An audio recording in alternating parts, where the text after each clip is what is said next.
Well, guys, man, we sat and listened to the Cleveland media and these Cleveland insiders all last year talking about Shedeur Sanders on why he wasn't named the starting quarterback over Dylan Gabriel. And then when Dylan Gabriel went down, Shedeur Sanders was put in the starting lineup. And we heard all the negative things that the Cleveland media said and all the Cleveland insiders. But we got some things we got to talk about today. You are now tuned in to a brand new episode of the Simply Ball Dropping Podcast. I'm your host and the man behind the mic, Kay Cabot. Well, today, man, we got to talk about y'all's favorite Cleveland insider, Kay Cabot. Kay Cabot said some things, and it's like insane. It's diabolical. But we're going to talk about it right after this. Let me put you on game. These other podcasts out here talking that shit, but ain't repping the same. It's my bro Kay Cabot. Chopping up topics for your optics. From politics to your top picks. Tune in, you gotta watch this. Exclusive material for your radio stereo. Pumping high definition. Stop what you doing and listen. We smashing all competition. You better jump on this wave. Somebody pass me a mic. Man, I got something to say. Well, guys, you know I got something to say, man.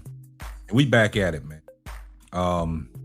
We got to talk about this, man, because when I heard this, man, I'm sitting and listening and saying to myself, when they was talking about Shedeur Sanders early in the year and his quarterback play and the things that he did on the football field, everybody was not giving Shedeur Sanders a fair shake or a fair take. There were some people in the Cleveland media that was giving him a fair shake, not just because his name was Shedeur Sanders. They was looking at it from a lens and from a quarterback perspective on what quarterbacks need to do when they go on the field. But a lot of Cleveland media and Cleveland insiders was talking about Shedeur in a negative light, trying to undermine him, and it come from a place of hate. That's what we described it as. And we know what Jason Lloyd thinks of Shedeur Sanders. We know what Anthony Lima thinks of Shedeur Sanders. We know what Jay Crawford thinks of Shedeur Sanders. And we also know what Bull thinks about Shedeur Sanders. Also, we know what Tony Grossi feels about Shedeur Sanders. And also, we know what Kay Cabot feels about Shedeur Sanders. Now, Tony Grossi, he's taken a step back, and he hasn't been coming from a place of hate. He's just straddling the fence, trying to give Shedeur Sanders his credit and his flowers, because he saw what he's capable of doing, and he saw what his man Dylan Gabriel did out on that field. And now he's 100% back in Shedeur Sanders. Now we look at Kay Cabot. Kay Cabot straddled the fence all last year, playing both sides, trying to stay in the middle, trying to stay even keel, and trying to put off this persona where she was really backing everything that Kevin Stefanski was doing. Now that Kevin Stefanski is out the door and Todd Monken is the brand new head coach for the Cleveland Browns, Kay Cabot is singing a different tune. She is singing a different tune because, you know, in the introductory press conference, Todd Monken really actually put Kay Cabot in her place and really embarrassed her. And then that was followed up by Shedeur Sanders' interview at the Pro Bowl with Kay Adams, piggybacking off of what Todd Monken said. So they really put a tag team on Kay Cabot. Now Kay Cabot has done the unthinkable. What she said about Shedeur Sanders is insane. And this goes to show that she was advocating for Kevin Stefanski, protecting Kevin Stefanski at all costs. Because now that Kevin Stefanski is no longer a part of the Browns organization, Kay Cabot has spoke the truth about how she really feels about Shedeur Sanders, on what Shedeur Sanders showed on the football field in 2025. Now that Kevin Stefanski is out the door, you hear no more talks of Dylan Gabriel. Where has Dylan Gabriel then he's an afterthought. Now the focus is on Shedeur Sanders. And Mary Kay Cabot has spoke her true feelings about Shedeur Sanders. And it's unbelievable. You should have spoke all this from day one. And we wouldn't say, Mary Kay Cabot, you a snake, you're playing both sides. Because now your true feelings come out. I've always told you guys, what don't come out in the wash will come out in the rinse. So let's take a listen to what Mary Kay Cabot said about Shedeur Sanders' performance in 2025. And she feels and she knows from an inside source that Shedeur Sanders is Todd Monken's #1 quarterback for 2026. Let's take a listen to what Mary Kay Cabot said, and you won't believe it.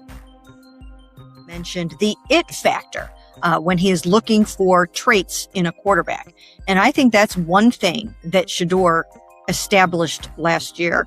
And of course, he did that in college too. But even at this level, I think he showed that he has the it factor, that he gets in the zone when the game is on the line, and he's aggressive and he's accurate for the most part, and he's tough. And I can think of 3 different games that come to my mind where I can cite the it factor in Shedeur. The very first time that he got out on the field and he was playing against the Baltimore Ravens, and it did not start out well at all. He had to get the jitters out and the butterflies out. But on that final drive, he took them down there. He hit Harold Fannin on a really nice pass over the middle. And then he put the ball in the hands of, he put the ball in the hands. It was Gage, right? Yes, it was Gage Larvidan. Sorry about that. And he put the ball right in his hands, and it got broken up. But had that been caught, they're winning that football game. So no matter what happened before, he did exactly what he needed to do to win the game in his very first time out, never having had a snap with the first team before. And I think that's pretty remarkable. And then once again, same thing happened against the Tennessee Titans.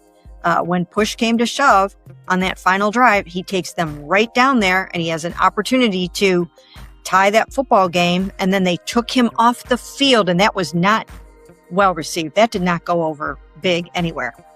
But they took him off the field for that 2-point play in the end. And then it kind of got screwed up. It just did not go well. And you had your hot-handed quarterback off the field on that play. And who knows what have happened? They lost that game 31-29. If you have Shedeur and Harold Fannin out there in that moment, anything could have happened in that game. So that was another one where I thought he showed tremendous it factor. And then you go down to Cincinnati in the season finale, and the chips are down and the game is on the line, and he took them down and put the game-winning field goal on the board to win that game in the end of that game. And I thought that showed plenty of it factor there too, because the Bengals, they wanted to win that game, and they could have closed that out, and they didn't. I mean, he went down there and he did what he needed to do to help win that game after a nice defensive performance, of course. But he did his part. Are there other games like that stood out to you where he showed that it factor, Dan? I think those were the prime examples. But I think that Baltimore game that you kind of keep coming back to is an important one, because it was just awful. Like, it was. I mean, when he first comes in and we're watching it, like, I'm sitting there thinking, like, oh yeah, okay, now I get it. Now I see why he hasn't been playing. And I think we kind of knew, like, some of the habits that existed, and we were just seeing the worst of it. But then for whatever reason, that last drive, he figures it out enough. And then that Cincinnati game, same thing. He's just very calm. Calm under fire. Now, you heard what they had to say, man. And it's unbelievable that Mary Kay Cabot is now turned a new leaf and is now on this Shedeur train. I know a lot of people are going to say, man, Mary Kay's still a snake. But when you give somebody a praise like that, you just got to take it for a grain of salt, because she came out, because now she's humbled. Shedeur Sanders humbled her. And now when you sit back and you really look at it for its totality for what it is, when you sit back and you get a chance to analyze everything instead of just jumping out there with your emotions, then you can understand the real. And I think that's what Mary Kay has done. Instead of putting her emotions in it, she's looking at it. What they say, a glass half full.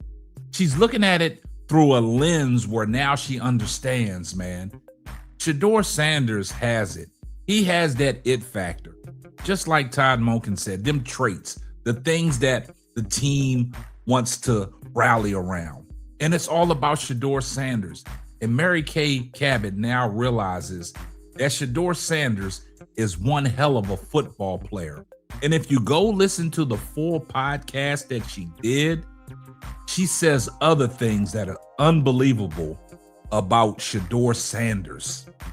And this just goes to show, if you sit there from a football mind and you look at it and you look at what's going on around the league and how these quarterbacks are playing, and you evaluate Shedeur Sanders. Shedeur Sanders is an NFL quarterback. I see everybody in the comment section, #salute. And if you're not subscribed to the channel, do me a favor, hit the subscribe button. Turn your post notifications on so you know every time Simply Ball drops another hot banger. Oh yeah, just in case I forgot. Tell a friend to tell a friend. It might not be for you, but it might be for them. And this is going to wrap up another episode of the Simply Ball Dropping Podcast. I'm your host and the man behind the mic, Kay Cabot. Catch you on the next one. Deuces. Thanks for listening to the Simply Ball Dropping Podcast. Be sure to subscribe, like, and share on all major platforms. That's all, folks.